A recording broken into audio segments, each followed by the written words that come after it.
Hello everybody! Welcome to another Sunday Funday, and as we have been talking about, we went and saw instead of Doctor Sleep, because if I watch another Stephen King movie within the next 20 years, it will be way too fucking soon. You're just pissed because It Chapter 2. And It, and Pet Sematary. Alright, slight tangent before we talk about the film we did watch this weekend. Although technically we watched two, but we might do a separate video on the other one. Or I might just do my own personal one. And we'll see what we decide later on. But no. See what we got time for. Yeah. So, it's not that I don't like Stephen King. I don't mind Stephen King.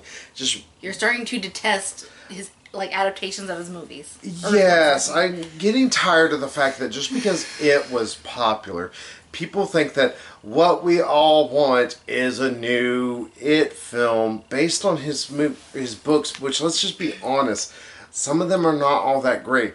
Pet Sematary can be creepy, but whenever you are all but doing the original film that came out in the late 80s, I want to say early 90s, what's the fucking point? It's one of the issues I have with remaking a book that was already made before into a film. It's one thing if, let's say, for instance, if they decide to eventually do the Harry Potters, which they're going to do in 20 years, I know it. Warner Bros. Are that stupid. No, they're just that greedy. That too. But it'd be one thing if they redo it and they actually decide to make it more unique or make it more like the book. Okay, cool, that's fine. But I would not be surprised if we're going to have an almost shot-for-shot remake of Lord of the Rings just so that way we can have new CGI, or new Harry Potter movies so we can have new CGI. Because fuck it, let's let Harry Potter die and let's let J.K. Rowling be poor. It's okay, people. She's a terrible writer. It's just like letting Stephanie Meyer be poor. It's okay. And E.L. James, letting them be poor is fine by me. The last two, I will agree with you. The first one, you can kind of go fuck yourself. Well, my dick's not that long. It's like, I love Harry Potter. Fuck you. And the last two movies have been fucking atrocious. Even you admit. And guess who wrote them? J.K. up my ass Rowling. Yeah, she wrote the screenplay. But on with this movie that we've seen. And instead of seeing Dr. Sleep, because I don't need to shoot myself, we went instead to see Midway. You'll be able to face anything.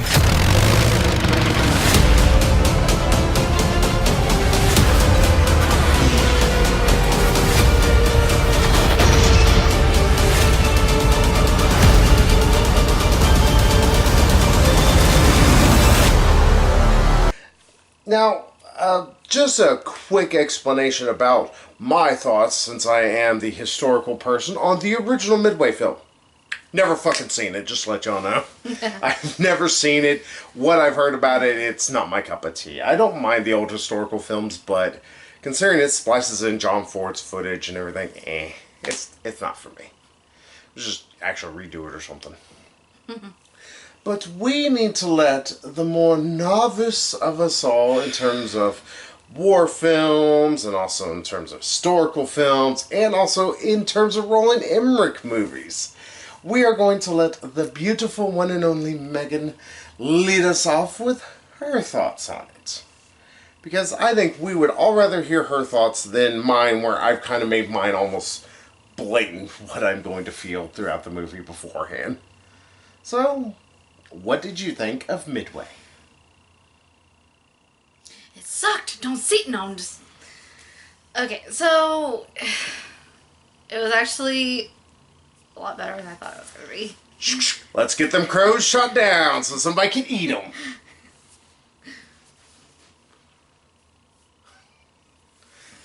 But yes, continue to eat your crow. Kinda go fuck yourself. Keep telling you, it's not that long. So, what did you like about Midway? Okay, so I thought this was going to be a boring war movie. Never mind the fact it's done by Roland Emmerich. Man's not subtle. He is. I've been told. He is as subtle as a nuclear bomb. It's. Oh. I have not seen all Roland Emmerich's movies, but the man does not know subtlety to save his life.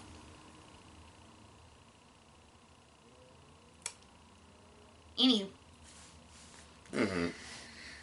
But, yeah, it was surprisingly not boring. I actually enjoyed it more than I thought I did. There was a lot of human elements. A couple of times where it's like, I'm not crying, you're crying. And some well done action sequences, although I will say that some of it goes on just a little bit too long, but to go in with what you're saying, I'm about to say paraphrasing, that's not the right word. To go in with that, the thing is, the actual Battle of Midway, to give some historical context behind it, fair warning, I am a huge World War II buff. It's one of the wars I have actually studied the most, and the reason why I actually really like reading alternate history novels that tend to look at it in different lights, and that they tend to understand the historical aspects of it. And it's just something I've always taken a fancy to. The Battle of Midway really was an entire day worth of a battle, so it's gonna be a bit of a long haul, is a nice way to put it. The entire battle sequence is not completely shown because you don't see the sinking of some of the cruisers, you don't see some of the, torpedoing of some of the destroyers and all that, so that way some of the submarines could get better looks at the positionings of different carriers. To talk about that and not get too much into the operational details. But I will say, as a person who is of historical, I try to look at movies and like, okay, let's look at this from a historical perspective. Since this movie does want to be a lot more historically accurate than, say... and more subtle than some of Roland Emmerich's earlier works. It wants to be a lot more historical than, say, The Patriot, which goes up to history and shotguns it in the knee. Yeah, to me, The Patriot... I know you keep saying it's a war movie. I don't really consider it a war movie. It's just an historical movie. Even though it takes a lot of liberties with history. And it's like very just America. It fucking gives it a... what the hell's it called? It gives it a drug and date rape the entire historical period of that time. It's like, hi! It's like, oh, Roland Emmerich, you don't quite understand anything, do you? Subtlety, I don't know either. But no. And apparently neither do I, as our courtship has shown. But yeah, in terms of historical context, this movie actually is a lot better than many other Roland Emmerich movies. It still has its flaws here and there. And in fact, if I can talk about some negatives early on, because really the negatives are, in my eyes, lesser than the actual context of the film. And I don't know what that noise was, if y'all just heard that. Motorcycle just farted. Yeah, there are dragons outside. So, one of the issues with the movie, and it was one of the things that was bugging me throughout the entire trailers, watching them, was that the CGI did not look really good. It looked unfinished. It looks better in the finished product. There are still a lot of moments it looks obviously very fake. And I get it that there's only so much you can do, but there is some shots that just, it looks like rushed CGI. And it's like, okay, I can tell that they were wanting this to get out by Veterans Day, so they told them, like, alright, you have to have this done by this time.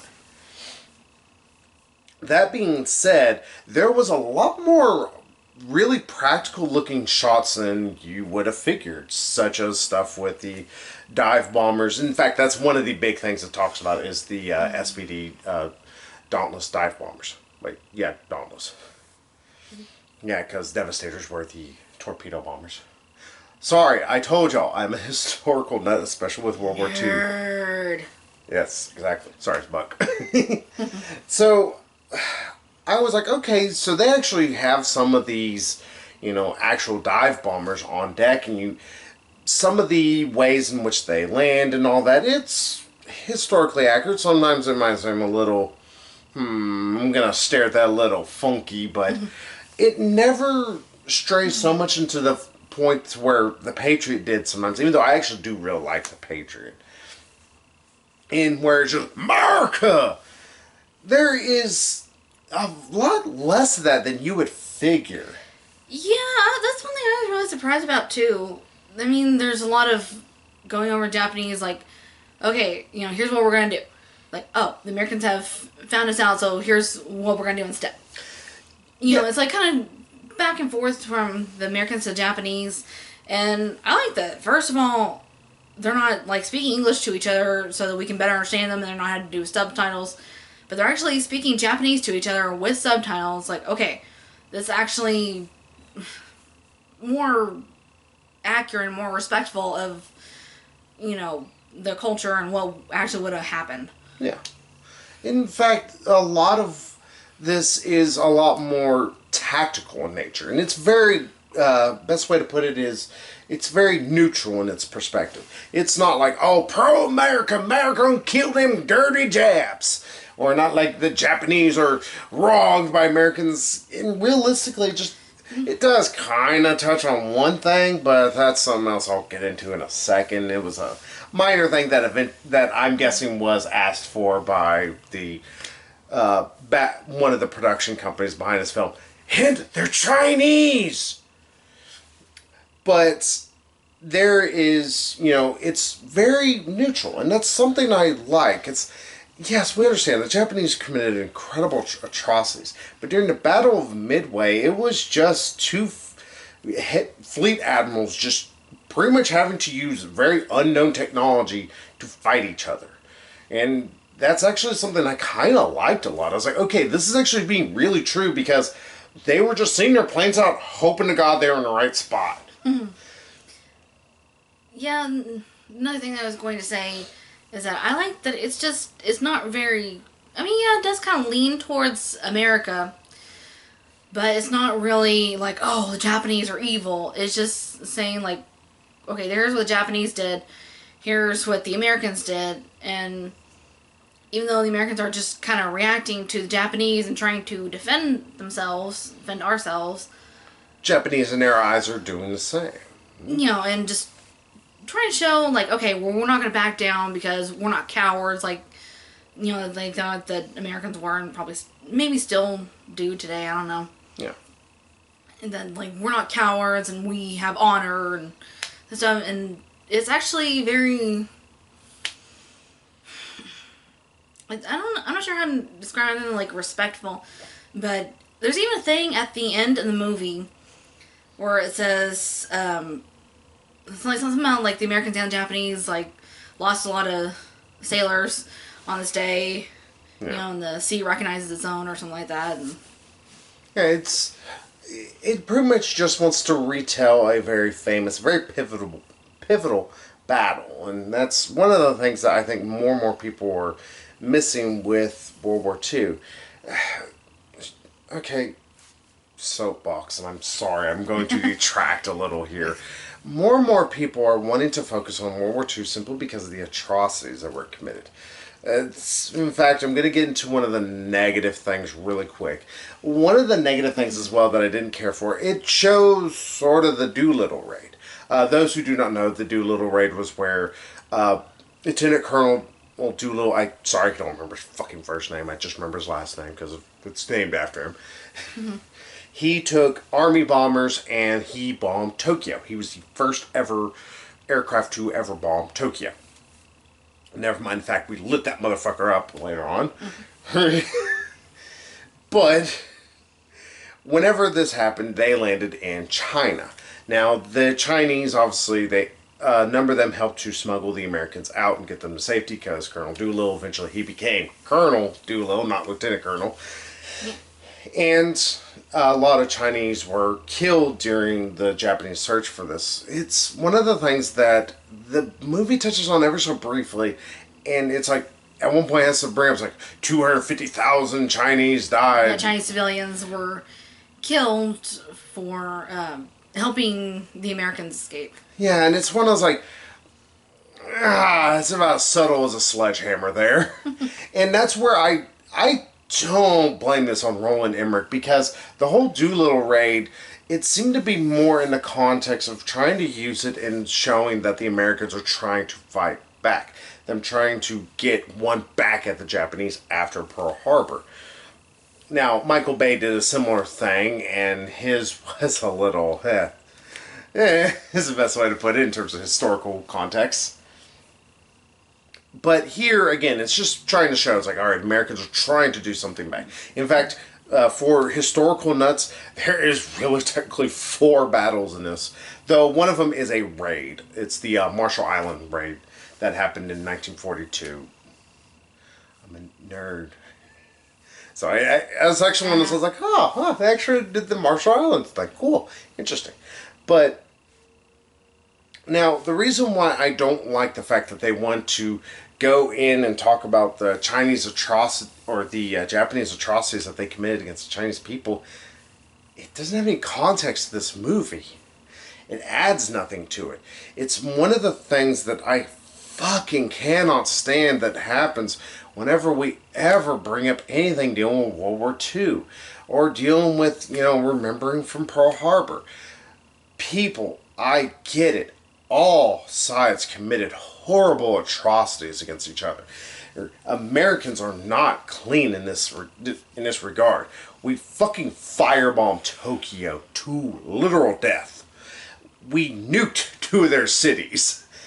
And not even to mention on our own soil, the internment camps that Japanese people were forced into. Internment camps. Yeah.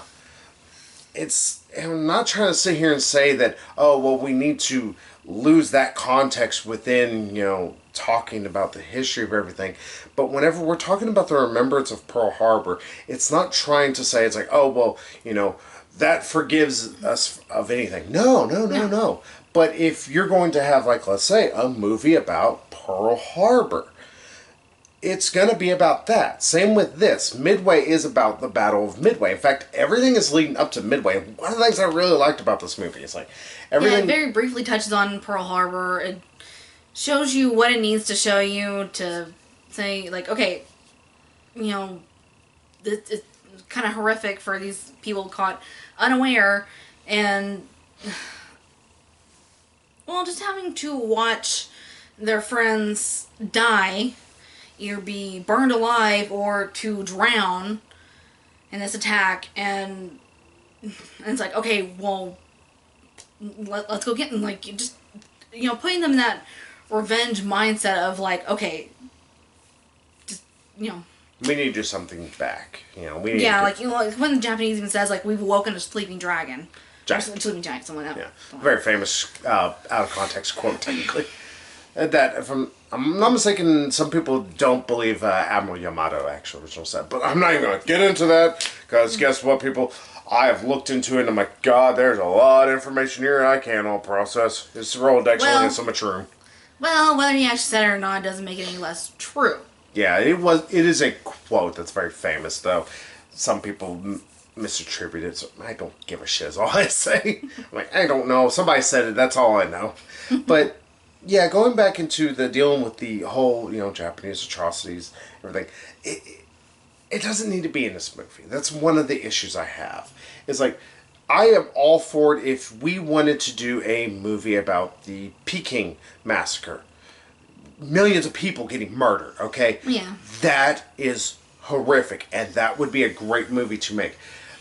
Anything talking about the Burma campaign and the Japanese atrocities that they committed there, or if you wanted to talk about the fire bombings of Tokyo and talk about the American atrocities we committed there, or if you wanted to do a Battle of Poland, and you're talking about the 1944 Battle of Poland, where you're talking about literally Germans murdering everybody that they found on the streets who was not German. Okay, we can talk about atrocities. It can stay the fuck out of the other movies, though. Like, if... Yeah, I get what you're saying. Like, it did seem a little... heavy-handed. Yeah, a little weird, like, almost uneven. Because it was trying to delicately balance, like, the Americans and Japanese and, each side, each perspective, not try to make either or to be the villain, although it did lean a little bit towards America. Like, America! yeah, like most World War II films. Yeah. But, then you include that, and it's like, oh, it's like trying to cast the Japanese in a bad light. It's like, yes, Japanese commit atrocities. So do we. Like you were even saying, like, our hands were not clean. Hell, if people really want to think about the fucking British on how they bombed Germany. They did nighttime bombings. You know what that meant? They bombed cities because they were easier targets. They just, here, it'll hit something. That was their entire intent. And again, I'm not trying to sit here and say not that there's not a place for atrocities to be talked about in film. It's like there is totally a place. If you're talking about a battle, though, it's not one. It's one of the reasons why I actually like We Were Soldiers. For its good and bad parts. We Were Soldiers takes this is how a battle was fought in Vietnam. The Americans, sure, we did it really stupidly because we just left after the battle was won. It's like, okay, yeah, we killed a lot of guys. Who fucking cares? We need to hold that land. But how it looks at it, it's not trying to figure out, well, should we have been there or anything. It's like, here's simply what these guys had to go through. And that's what Midway is. It's just telling their stories. Yeah, it's saying, it's like, all right, well, here's how the Japanese did this. Here's why the Japanese were doing it. And it's not trying to say they were right or they were wrong or anything. It's just simply saying, it's like, here's why they were fighting. Because that is the one thing that all peaceniks will not ever agree with, is the fact that regardless of you not agreeing with their opinion of why they fight, people will find a reason to fight each other. I mean, yes, that's unfortunately in human nature. And war sucks. Sometimes it's necessary, but sometimes we just gotta... we think we're the heroes of World War II. Japanese probably think that we're the villains and that they were victims or something. Not really. I don't know. I'm just saying that the hero of one story is the villain of another story. It's like... To describe the Japanese nature, sorry to cut you off here, on how they dealt with defeat was a lot more different because us as Americans, we don't really understand that. Defeat to Americans would be a defeat of, our entire civilization, even if we lost a single battle. It's, to them, they got defeated by what they knew was a more powerful enemy. So what they did, you know what, we're going to become better. They use it as something to better themselves.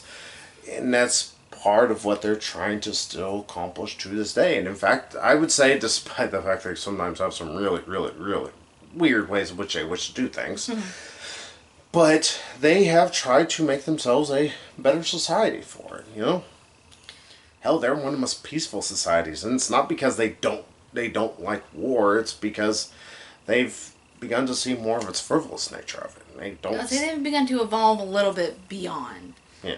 That just... If only the Middle East would. I'm not even pointing fingers. Fucking if only the whole world would. If we can just get beyond this, like, okay, you do you, I do me, and whatever, just leave each other alone. As long as there are dick measuring contests, there will always be dick measuring contests. That's the sad, sad truth of it all.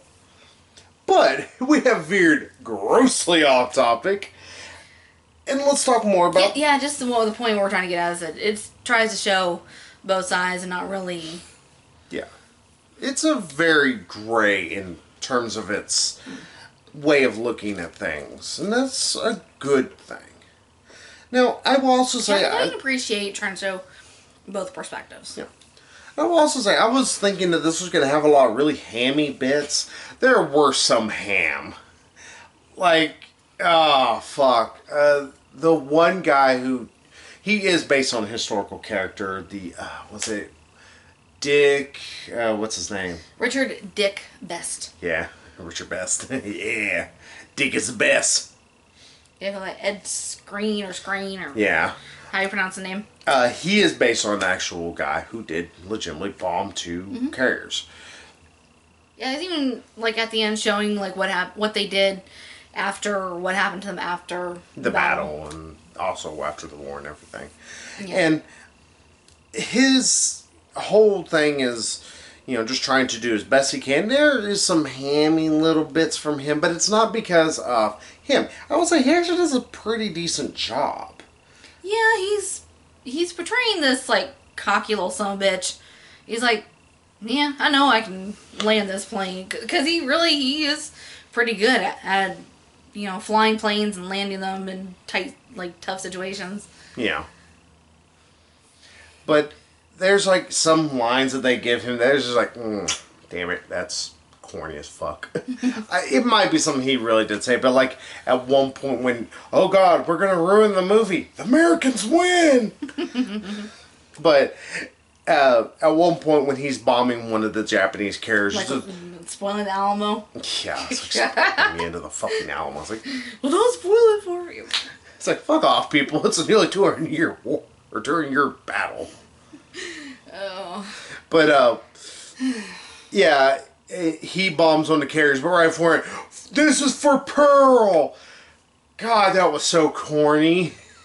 That was so goddamn or like when corny. He bombs that one carrier and it's like, ah!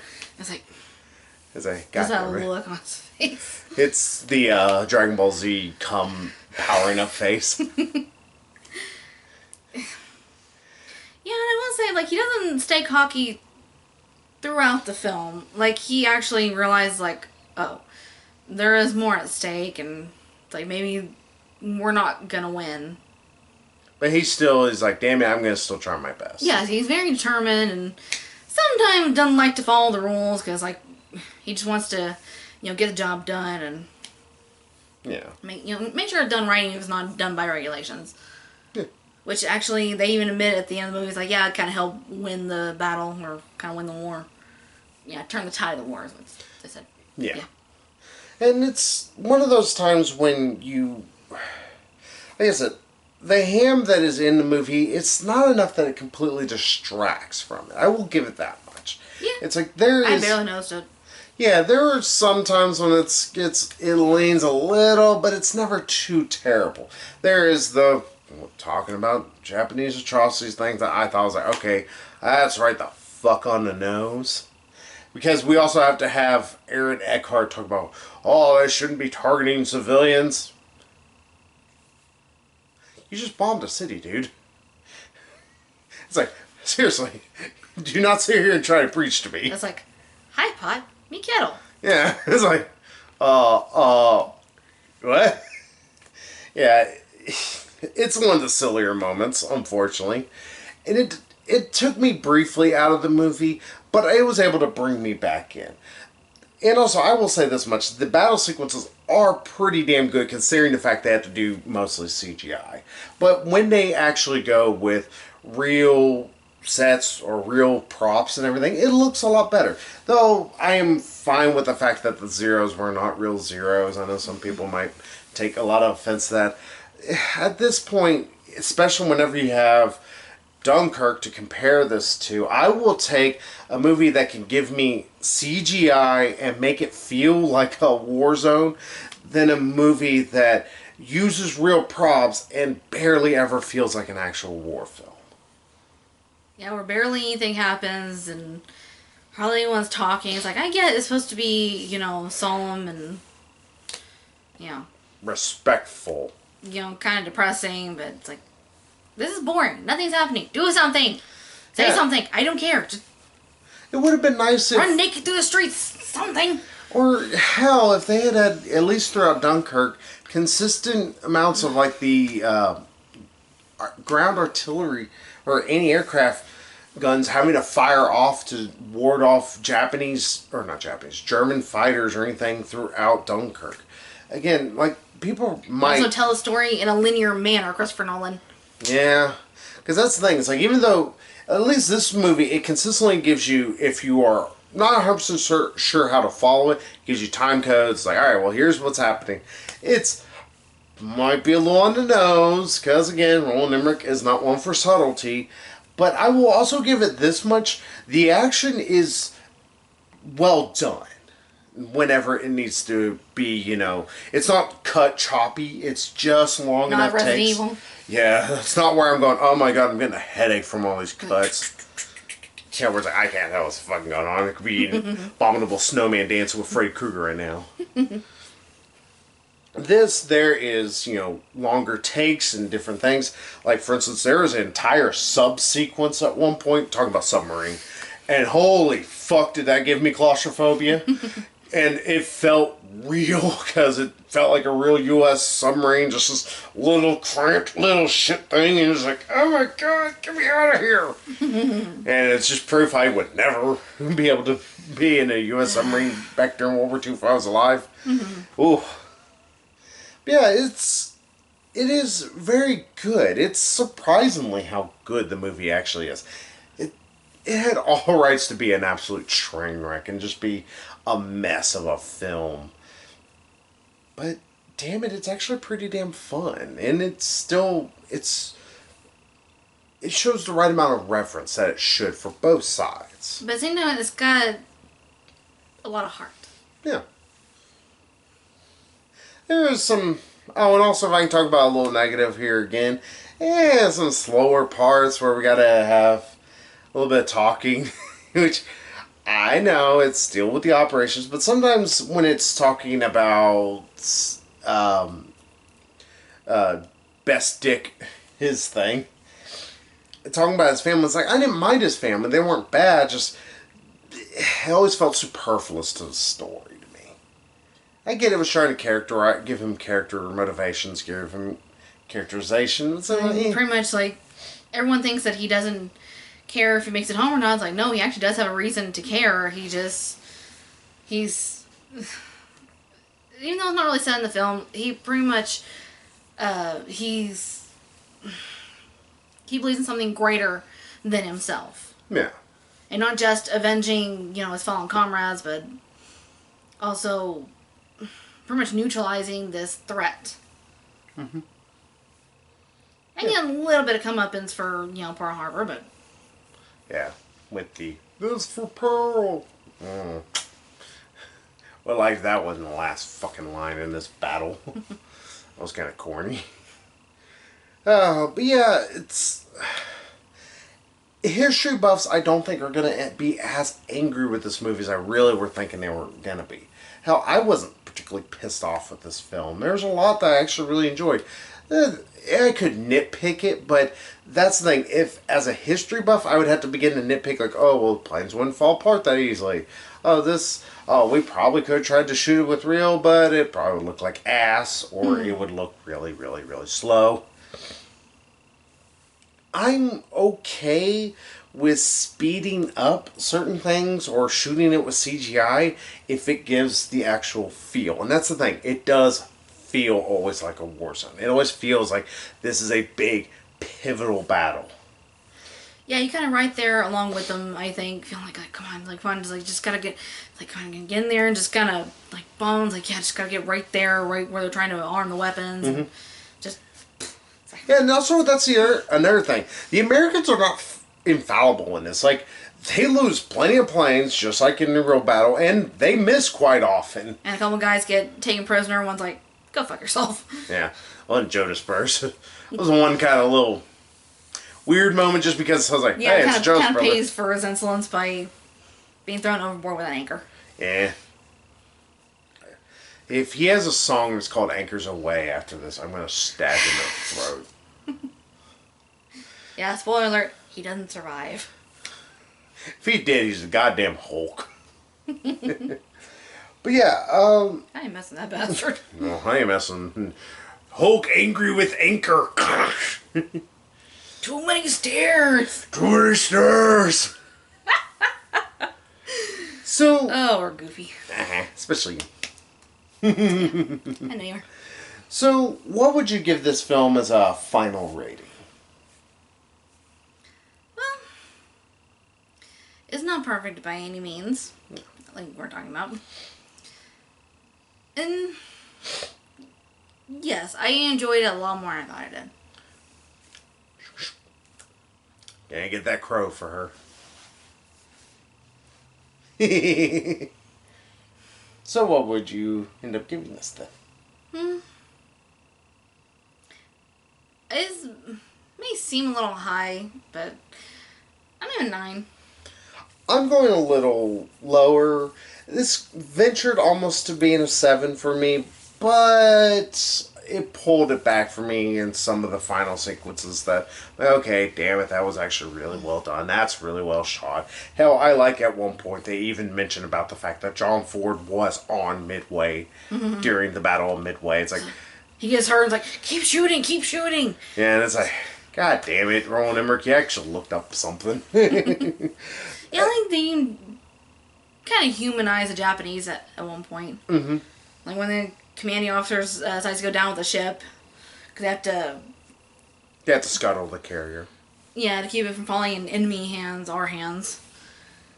Well, technically at that point you can figure out where the weak points in its armor is, and then you could better exploit it. It's part of the reason why the Americans were able to build such a fantastic anti-Zero fighter, because when the Japanese invaded the Aleutian Islands, part of Alaska, yes, we've actually been invaded by a foreign power beyond the British.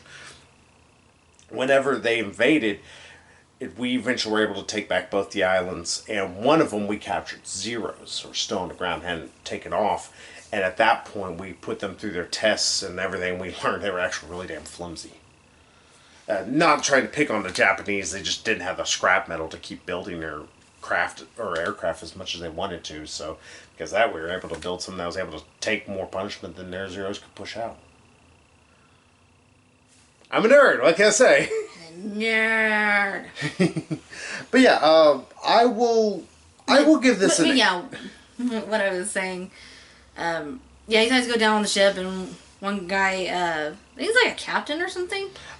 He is the actual commander of that particular ship. Yeah, with tears in his eyes, like, okay, well, I will offer to stay with you, and the one commanding officer is like, okay, well, I appreciate your offer, but, you young people need to, get out of here. But he lets this other guy stay with him, an older gentleman. Mm-hmm. It's like, one guy wouldn't look like a coward, but it's like, okay, the other guy was like kind of giving him an easy out. It's like, okay, that's... Yeah. But, yeah, I give this an 8. It's a fun enough movie. There is a lot of fun actually to be had throughout this. There is some ham, but it is actually a good movie, I would dare say. It is by no means a perfect movie. It has its faults, but its faults are really, really heavily outweighed by the fact that the movie actually seems to have been, put together with some historical context being kept. It felt like Roland Emmerich actually finally opened up a history book for 5 seconds. It's like, holy shit, man, you sick? So, yeah, go see Midway. It's actually worth your time. It's not the best World War II movie ever, and if you're looking for something that's trying to say something about war, this is not your movie. I don't know why you went to a movie that literally is about the Battle of Midway for that, but... But hey, we're going to watch another historical film technically next week. Ford versus Ferrari. Yeah, we'll at least get some car porn. Please be funny, please be funny. Yeah, I'm really looking forward to some good old car porn is all I want.